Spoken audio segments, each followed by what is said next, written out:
Gina, let's talk about the H-1B visa controversy now. Do Americans like them or not? Well, according to a new Rasmussen poll, a Rasmussen Reports poll, I should say, 60% of Americans believe the nation has enough skilled workers to train and hire for these jobs. Only 26% that say they were in favor of hiring more foreign workers. By the way, the report also lists the top 3 companies with the largest H-1B visas in 2024. Can you guess? There they are. Amazon, Google, and Meta. Let's bring in Eduardo Nerit, a conservative writer and political analyst, to discuss this. Eduardo, good to see you again here on the show. In that same survey, about 60%, 59% or so of Americans think businesses with a shortage of workers in industries like manufacturing and construction should be focusing on increasing wages and ramping up their effort to hire unemployed Americans, even if it means raising items and goods, which is interesting. What's your take on that? And good morning and Happy New Year.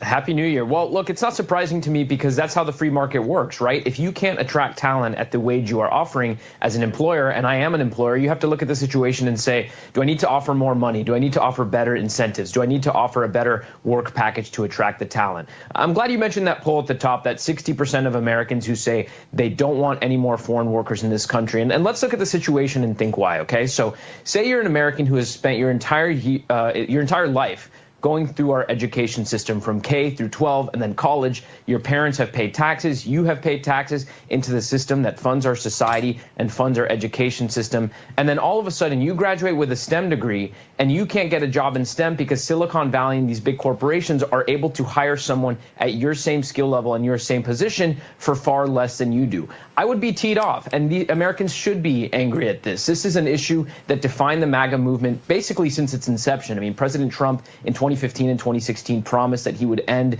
the replacement of American workers by their foreign counterparts. And this is the issue that defines MAGA more than many other issues. And so, again, you look at the situation that we have with the H-1B visa system where, for example, in the United States, you have over 60% of American STEM workers who aren't working in STEM. Again, why is that? The talent is there. We have the talent, but they're working in other fields like finance, like law. And so you have to ask yourself, is this really a system about attracting the best and brightest across the world? Or is this a way for big companies to hire cheaper, more compliant foreign labor? They want to hire people who are basically going to be slaves in these jobs, who aren't going to ask questions. It's very difficult for an H-1B visa worker to apply to a different job, for example, once they already have the visa. So what they really want is cheaper workers. They want cheaper labor, and they don't want to hire Americans at the value that they are.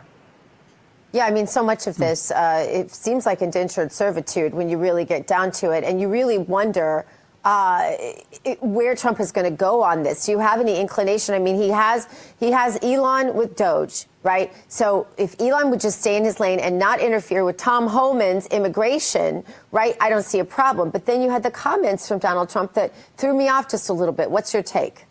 Yeah, and look, Trump has changed a little bit on this position, and I think it's because he wants to do both things. I mean, for people who say he's trying to backstab MAGA or anything like that, I think what this is Trump wants to do what's best for the country. And so when he meets with business leaders, they tell him, hey, we need this or our businesses are going to fail. When he meets with maybe people who share my views, the concern is a little bit different. So I think we have to trust that ultimately Trump will do the right thing, and maybe it's a compromise scenario. I mean, look, I definitely think if you told most Americans, let's get the Elon Musks in every single country, let's get the best and brightest across the world. Most Americans are for that system. The only problem is that's not what the H-1B system is right now. So if there would be a way to reform it, as an example, my congresswoman here down in South Florida, she pointed out over the weekend, okay, we graduate about 500,000 STEM grads every single year, but there's about a shortage, according to her, of several million STEM jobs in this country. So for someone like her solution is let's bring in those foreign workers. But as I read her statement over the weekend, I thought to myself, if it's really so severe, right? Like if you actually need those workers now,